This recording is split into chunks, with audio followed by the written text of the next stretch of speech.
ಮುಂಬೈನ ವಾಂಖೇಡೆ ಕ್ರೀಡಾಂಗಣದಲ್ಲಿಂದು ನಡೆಯುತ್ತಿರುವ ICC T20 ವಿಶ್ವಕಪ್ ಕ್ರಿಕೆಟ್ ಪಂದ್ಯಾವಳಿಯ ಸೂಪರ್ 8ರ ಬಿ ಗುಂಪಿನ ಪಂದ್ಯದಲ್ಲಿ ಜಿಂಬಾಬ್ವೆ ಗೆಲ್ಲಲು ವೆಸ್ಟ್ ಇಂಡೀಸ್ 255 ರನ್ಗಳ ಬೃಹತ್ ಗೆಲುವಿನ ಗುರಿ ನೀಡಿದೆ. ಇತ್ತೀಚಿನ ವರದಿ ಬಂದಾಗ ಜಿಂಬಾಬ್ವೆ 3 ವಿಕೆಟ್ ನಷ್ಟಕ್ಕೆ 20 ರನ್ ಗಳಿಸಿ ಆಡುತ್ತಿದೆ. ವೆಸ್ಟ್ ಇಂಡೀಸ್ ಪರ ಅಕೆಲ್ ಹುಸೇನ್ 2 ಹಾಗೂ ಮ್ಯಾಥ್ಯೂ ಫೋರ್ಡೆ 1 ವಿಕೆಟ್ ಪಡೆದರು.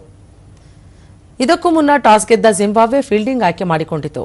ವೆಸ್ಟ್ ಇಂಡೀಸ್ ತಂಡ ನಿಗದಿತ 20 ಓವರ್ಗಳಲ್ಲಿ 6 ವಿಕೆಟ್ ನಷ್ಟಕ್ಕೆ 254 ರನ್ ಗಳಿಸಿತು.